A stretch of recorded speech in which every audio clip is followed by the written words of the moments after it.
নমস্কাৰ ছাত্ৰ-ছাত্ৰীসকল। আমি এতিয়ালৈকে নৱম শ্ৰেণীৰ ঘাতাংকৰ যিটো চেপ্টাৰ আছে উচ্চ গণিতৰ, সেই চেপ্টাৰটোৰ আমি উদাহৰণখিনি কৰি আছিলোঁ। উদাহৰণ অৰ্থাৎ আমি ঘাতাংকৰ প্ৰথমটো পাঠ কৰি আছোঁ আৰু তাত আমি উদাহৰণ ২ লৈকে কৰিলোঁ আৰু উদাহৰণ ৩ৰ পৰা আজি আছে। গতিকে উদাহৰণ ৩টোত কি আছে আমি চাওঁ। উদাহৰণ ৩ নম্বৰটোত কি আছে চোৱাচোন। প্ৰমাণ কৰিবলৈ দিছে, প্ৰমাণ কৰা যে তোমালোকে লিখি যাবা, তেতিয়াহে তোমালোকে বুজিবলৈ সহজ হ'ব। অকল ভিডিঅ'টো চাই গ'লে তোমালোকে বুজি নাপাবা। log of m to the base a plus log of m square to the base a square plus এইদৰে বাঢ়ি বাঢ়ি গৈ আছে m cube to the base a cube plus dot dot dot তাৰ পাছত log of m to the power of n to the base n হলে উত্তৰটো কি হয়? ইয়াৰ সমান কি জানানে? log of m to the base n whole to the base a. log of m to the power n to the base n বুলি ক'লো মই। log of m to the power n to the base a হ'ব। এইটো আমি প্ৰমাণ কৰি দেখুৱাব লাগে। এতিয়া আমি কি কৰিম? প্ৰমাণ কৰিবলৈ হ'লে আমি প্ৰথমতে লেফ্ট হেণ্ড ছাইডটো লৈ ল'ম। মই তোমালোকক বেলেগ এখন পেজত দেখাইছোঁ। আমি প্ৰথমতে কি কৰিম? লেফ্ট হেণ্ড ছাইডটো লৈ ল'ম। তোমালোকে বহীত পাতি লোৱা। লেফ্ট হেণ্ড ছাইডত কি আছে? log of m to the base a plus log of m square to the base a square plus log of m to the power cube m cube to the base a cube plus dot dot dot plus log of m to the power n to the base a to the power n. এইটো হৈ গ'ল আমাৰ left hand side. এতিয়া আমি কি কৰিম চাবা।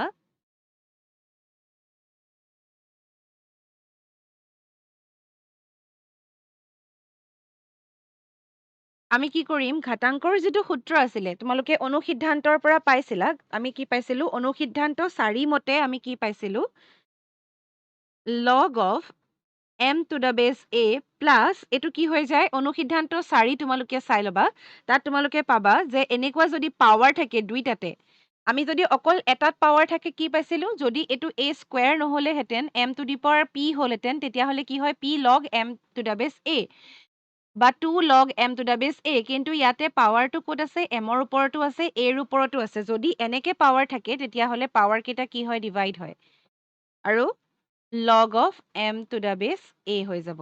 গতিকে এনেকে আমি পাই থাকিম 3/3 পাম, তাৰ পাছত m to the base a plus এনেকে গৈ থাকিলে আমি কি পাম? log of n to the base a আৰু n by n ডিভাইড হৈ থাকিব। আৰু এইটো আমি কিহৰ পৰা পাইছোঁ? তোমালোকে কাষতে লিখি থবা যে অনুসিদ্ধান্ত কিহৰ পৰা পাইছোঁ? এইটো আমি ক'লো 4ৰ পৰা। তোমালোকে অনুসিদ্ধান্ত 4টো চাই ল'বা কিতাপত, তোমালোকে তাত দেখা পাবা। এতিয়া অনুসিদ্ধান্ত 4ৰ পৰা আমি এইটো পালোঁ। ইয়াৰ পাছত আমি কি কৰিব পাৰোঁ? তোমালোকে দেখিছা। যদি 2ৰে হৰণ কৰোঁ আমি কি পাম? 3ৰে হৰণ কৰিলে কি পাম? আৰু nক কেনেৰে হৰণ কৰিলে কি পাম? আমি চবতে 1 1 পাম। মানে আমি কি পাম? গোটেইকেইটা এনচাৰে log of m to the base a plus log of m to the base a plus log of m to the base a এইদৰে প্লাছ হৈ হৈ nটা টাৰ্মলৈকে কি হ'ব? nটা টাৰ্মলৈকে log of m to the base a হৈ থাকিব, n টাৰ্মলৈকে। গতিকে আমি কি লিখিব পাৰোঁ? যদি x plus x হ'লে কি হয়? 2x, x plus x হ'লে কি হ'ব?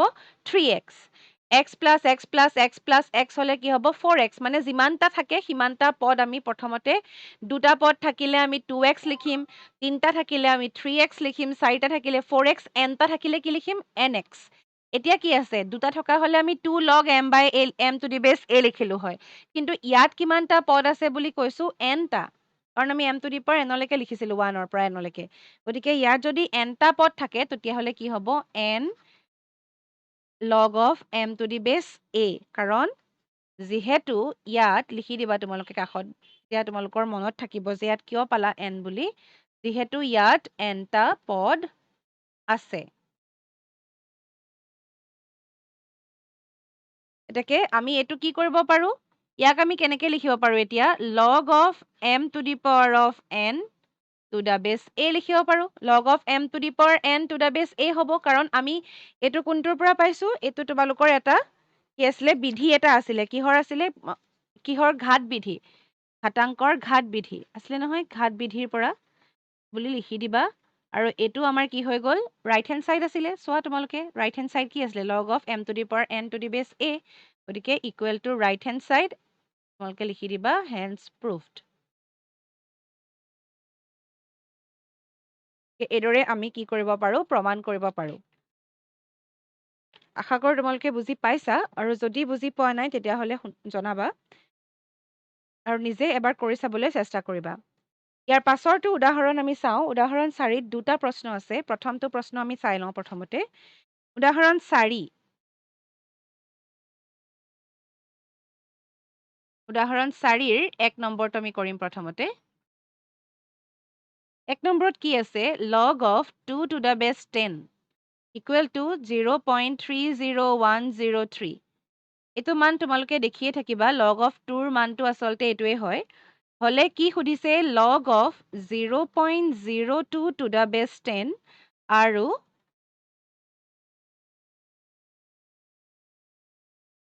কি কৈছে? লগ অফ 64 টু দ্য বেছ 5। এইকেইটাৰ মান উলিয়াব লাগে আচলতে। কিমান পাবা এতিয়া? উলিয়াব লাগে। আমি কৰোঁ, সমাধানটো কৰি চাওঁ কেনেকৈ ওলাব এতিয়া।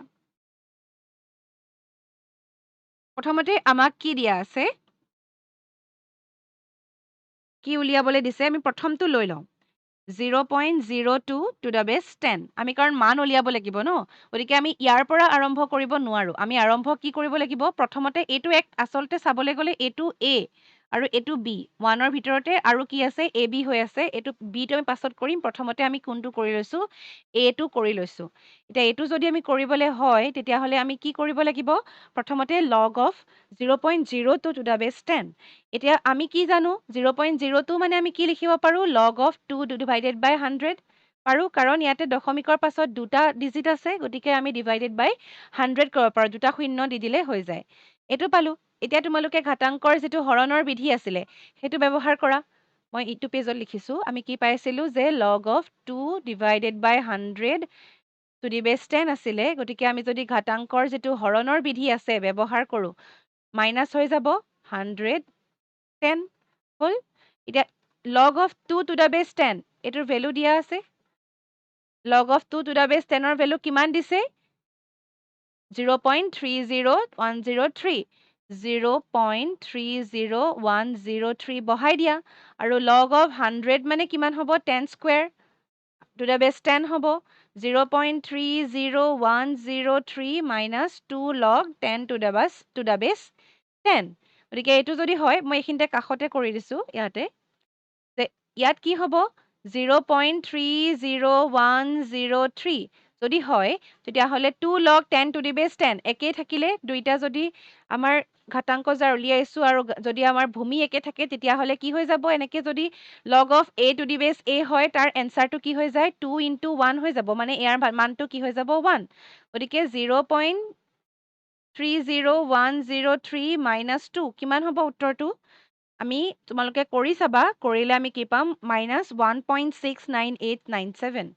69897 তোমালোকে কৰি চাবা, এইটো তাৰ মান পাবা। গতিকে লগ অফ 0.02 টু দ্য বেছ 10 হ'লে আমি এইদৰে উলিয়াব পাৰোঁ, যদি আমাক লগ 2 টু দ্য বেছ 10ৰ ভেলু দিয়া থাকে। গতিকে কি কৰিলোঁ আমি প্ৰথমতে চোৱা। আকৌ এবাৰ মই দেখাই দিছোঁ।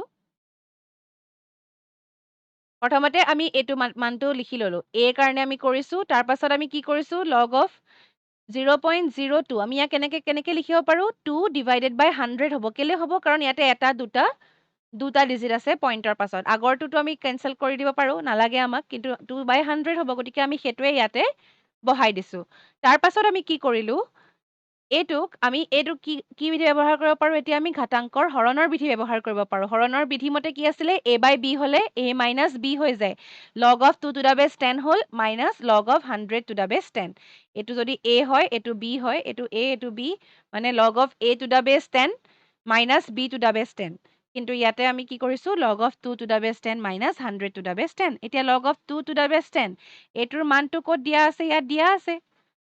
0.30103 ইয়াতে আমি বহাই দিলোঁ 0.30103 আকৌ 100 মানে 10 স্কুৱেৰ গতিকে 2 log 10 to the base 10 আৰু 10 to the base 10 হ'লে এইটো 1 হৈ যাব গতিকে ইয়াৰ পৰা এইটো মাইনাছ কৰি দিলে আমি এইটো এনচাৰ পাম গতিকে আশা কৰোঁ তোমালোকে এইটো বুজি পাব লাগে ইয়াৰ পাছত আমাৰ নাম্বাৰ বি যিটো আছে বিটো যদি উলিয়াওঁ log of 64 to the base 5 এইটো মোৰ মতে তোমালোকে পাৰিব লাগে কিন্তু ইয়াত আমি কেনেকৈ কৰিম চাবা দেই এতিয়া আমাৰ যেতিয়া ঘাতটো 10 হয় তেতিয়া আমাৰ সহজ হয় প্লাছ তোমালোকক কিহৰ মান দিয়া আছে log of 2 to the base 10 কিন্তু ইয়াতে তোমালোকে দেখিছা যে ঘাতটো কি হৈ আছে 5 হৈ আছে গতিকে আমি এবাৰ ঘাতাংকৰ যে আমি এটা বিধি আছিলে সলনি কৰি দিও আমি তাৰ যেটো ভূমি থাকে ভূমিটো যে আমি সলনি কৰিব পাৰো আমি সলনি কৰি চাও এতিয়া সলনি কৰিলে কি হ'ব log of 64 to the base 10 এখিনতে আমি কি দিব লাগিব আকৌ 5 দিব লাগিব to the base 10 দিব লাগিব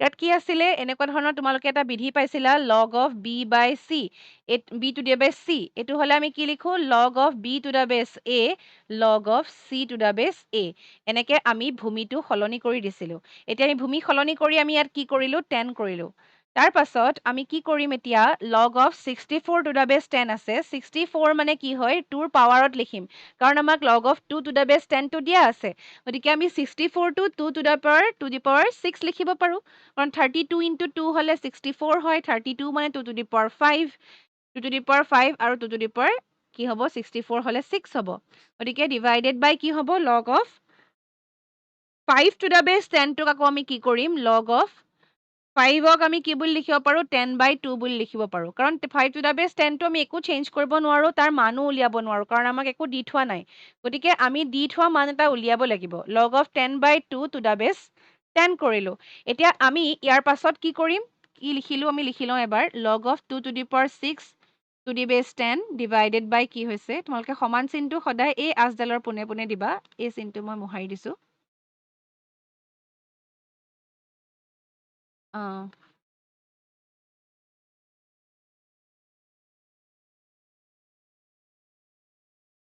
তাৰ পাছত কি হ'ব log of 5 by 10 কৰিছিল সৰি আমি log of কি কৰিছিলো 10 by 2 কৰিছিলো কাৰণ আমি 5 উলিয়াব লাগে গতিকে আমি কি কৰিছিলো log of 10 by 2 10 by 2 কৰিলো to the base 10 এতিয়া আমি কি কৰিব পাৰো log of 2 to the power 6 ৰ ঠাইত আমি কি লিখিম 6 log 2 to the base 10 আৰু 10 by 2 যে আছে তাক আমি আকৌ ঘাতাংকৰ বিধি ব্যৱহাৰ কৰিম 10 by 10 minus 10 to the base 10 log of 2 to the base 10 কাৰণ হৰণ হৈ আছে গতিকে বিয়োগ হৈ যাব এইদৰে আমি লিখিব পাৰো ইয়াৰ পাছৰখিনি মই ইয়াত লিখিছো log of 6 to the base 6 log of 2 to the base 10 6 into কি হ'ব 0.30103 কাৰণ log of 2 to the base 10 ৰ ভ্যালু আমাক দিয়া আছিল এতিয়া log of 10 to the base 10 মানে 1 log of 2 to the base 10 মানে আকৌ 0.30103 এতিয়া তোমালোকে এইখিনি আৰু কৰি দিলে হৈ গ'ল আৰু প্ৰথমটো কি হ'ব 1.80618 তোমালোকে ভালদৰে পূৰণবোৰ কৰি চাবা divided by 0.69897 equal to approximately আচলতে ইকুৱেল মান এটা পাম কাৰণ এইখিনি দুইটাই পইণ্টত আছে আমি যদি কৰি চাওঁ 2.58405 আমি এনেকুৱা ধৰণৰ এটা মান পাম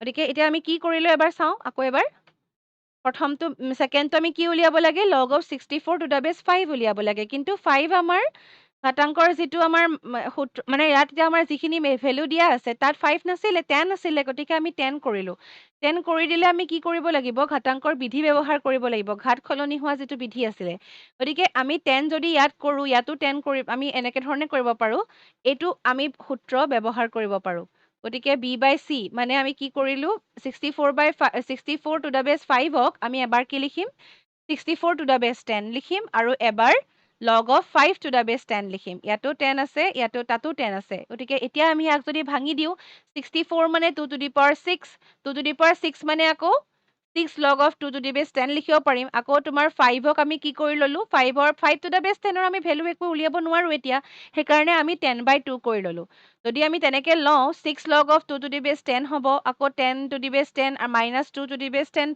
হ'ব কাৰণ 10/2 আছে হৰণটো আমাৰ কি হৈ যাব বিয়োগ হৈ যাব গতিকে এনেকে কৰিলে আমি তাত যদি এতিয়া আৰু বেলেগ কৰিব লগা একো নাই এইখিনিৰ মানটো কি হৈ যাব 1 হৈ যাব আমি 1 লিখিছো log of 2 to the base 10 ৰ ভ্যালু অলৰেডি আমাক দিয়া আছে গতিকে আমি গোটেইখিনি জাস্ট সিম্পল ক্যালকুলেশন কৰি পেলাই এইখিনিৰ উত্তৰ উলিয়াব পাৰিম গতিকে উদাহৰণ 4 ৰ 1 আৰু 2 নম্বৰটো 1 নম্বৰটোত থকা a আৰু b দুইটা আমি কৰিলো এতিয়া আমি চাওঁ উদাহৰণ 4 ৰ 2 নম্বৰটো উদাহৰণ 4 ৰে যেটো 2 নম্বৰ আছে সেইটো আমি কৰি লওঁ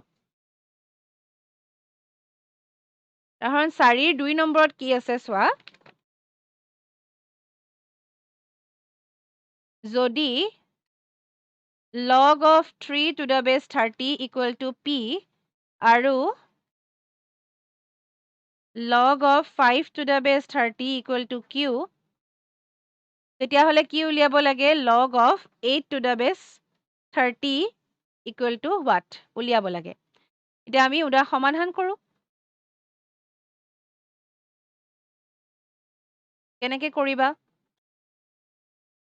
তোমাক মান কিমান দিয়া আছে log of 3 to the base 30 দিয়া আছে p বুলি কৈছে আৰু log of 5 to the base 30 আমাক q বুলি কৈছে আমি প্ৰথমতে যেটো উলিয়াবলৈ দিছে আমি হেতু লৈ লওঁ 8 to the base 30 এটা 8 to the base 30 মানে আকৌ কি 8 মানে কি জানানে 2 cube 30 মানে 30 এ লিখো প্ৰথমতে তাৰ পাছত আমি নেক্সট স্টেপত কি পাম 2 cube আছিলে গতিকে 3 log of 2 to the base 30 হ'ব তাৰ পাছত 3 log of 2 to the base 30 কিন্তু এতিয়া আমি কেনেকে উলিয়াম 3 log of 2 পাবলে হলে আমি 30 ৰ লগত আমি ইকুৱেল কৰি চাওঁ 30 ডিভাইডেড বাই আমি 15 কৰিব পাৰো গতিকে আমি এনেকে যদি কৰো 30 ডিভাইডেড বাই 15 মানে 2 হয় গতিকে 2 ৰ সলনি আমি কি লিখিছো 30 ডিভাইডেড বাই 15 এতিয়া কি হ'ব 3 log 3 টো তুমি এনেকে লিখা কাৰণ আমি ইয়াত কি কৰিব লাগিব মাইনাস কৰিব লাগিব গতিকে মাইনাস টো 3 টো দুইটাৰ লগতে পূৰণ হৈ থাকিব গতিকে আমি 3 টো এনেকে লিখিলো 30 to the base 30 লিখিলো minus log of 15 to the base 30 তোমালোকে এতিয়া গম পাবা কিয় আমি এনেকে কৰিছো তোমালোকে ভাবি চোৱাচোন 15 টো আমি কি লিখিব পাৰো 15ক আমি 3 into 5 লিখিব পাৰো আৰু তোমালোকক যিকিটা মান দিয়া আছে সেইকিটা কি দিছে 3 to the base 30 আৰু 5 to the base 30 আৰু 13/15 কৰা 30/15 কৰোতে কি লাভ হৈছে 30 to the base 30 ৰ মানটো কি হৈ যাব 1 হৈ যাব গতিকে এতিয়া বহাই দিয়া 3 into 1 minus log of কি হ'ব এবাৰ 3 into 5 to the base 30 গতিকে এতিয়া আমি কৰিম ইয়াৰ পাছৰ পাৰ্টটো এইখিনিতে লিখো কি হ'ব ইকুৱেল টু 3 into 1 minus এবাৰ এইটো তোমালোকে স্কোয়াৰ ব্ৰেকেট দিবা তাৰ ভিতৰত আমি কি দিম স্মল ব্ৰেকেটটো দিব পাৰিম তেতিয়া log of কি হ'ব 3 to the base 30 হ'ব plus log of 5 to the base 30 bracket close কৰা এফালৰ পৰা তোমালোকে স্টেপ ওয়াইজ লিখি যাবা বস্তু দেখিবলৈ টান নিচিনা লাগিলেও বস্তুটো একচুয়ালি কৰি গলে টান নহয় নিজে তোমালোকে স্টেপ ওয়াইজ লিখি যাবা এতিয়া আমি মাইনাসটো ব্ৰেকেটৰ ভিতৰ সোমুৱাই দিম কি হ'ব log of 3 to the base 30 হ'ব minus log of 5 to the base 30 এইটোকে যদি আমি কৰো কি হ'ব 3 into 1 minus 3 to the base 30 মানে কিমান আছিলে 3 to the base 30 মানে কি আছিলে p 5 to the base 30 মানে আছিলে ইয়াতে কি q গতিকে ইয়াত আমি কি পাম log of 3 to the base 30 মানে p minus q গতিকে এইটো তোমালোকে 3 minus 3p minus 3q এনেকেও লিখিব পাৰা নহলে বা এনেকেও লিখিব পাৰা এইটোৱে হ'ব ইয়াৰ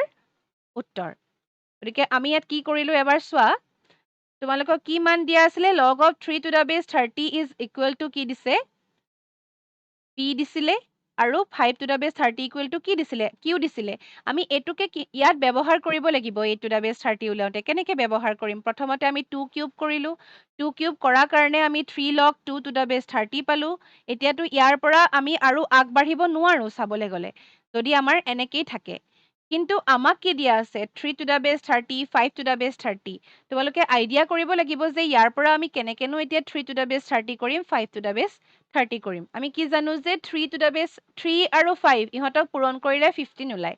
এতিয়া 2ত আমি এতিয়া 15 বা এইবিলাক পাম কেনেকে? 30 ডিভাইডেড বাই যদি 15 কৰোঁ আমি এনচাৰটো কি পাই যাওঁ? 2 পাই যাওঁ। গতিকে আমি 2ৰ ঠাইত কি লিখিলোঁ? 30 ডিভাইডেড বাই 15 কাৰণ তলত 30 আছে গতিকে 30 বাই 30 লগ অফ 30 টু দ্য বেছ 30 হ'লে আমাৰ 1 হৈ যায় গতিকে এইটো আমাৰ সহজ। এইটোতো আমি জানোৱেই আৰু আমাৰ মাইনাছ কি হ'ল লগ অফ 15 টু দ্য বেছ 30 লগ অফ 15 টু দ্য বেছ 30 টো আমি 3 ইনটু 5 লিখিব পাৰোঁ যিকেইটাৰ মান আমাৰ অলৰেডি দিয়া আছে আৰু বাকী 3 টো ইয়াতে 3 জাষ্ট আমি লৈ আহিছোঁ তাক কাৰণ পূৰণ হৈ আছে তাৰপাছত আমি মাজত ভাঙি দিলোঁ 3 বাই 3 টু দ্য বেছ 30 লগ অফ 5 টু দ্য বেছ 30 এনেকৈ ভাঙি দিলোঁ ভাঙি দিয়াৰ পাছত আমি মাইনাছ যিটো চাইন আছে সেইটো আমি ভিতৰলৈ সোমোৱাই দিলোঁ আৰু তেতিয়া আমি কি পালোঁ 3 টু দ্য বেছ 30ৰ সলনি আমি পি বহালোঁ 5 টু দ্য বেছ 30ৰ সলনি আমি কিউ বহালোঁ গতিকে এইদৰে আমি কি কৰিব পাৰোঁ উত্তৰটো উলিয়াব পাৰোঁ উদাহৰণ 4 আমাৰ হৈ গৈছে ইয়াৰ পাছৰ ক্লাছত আমি উদাহৰণ 5 শিকিম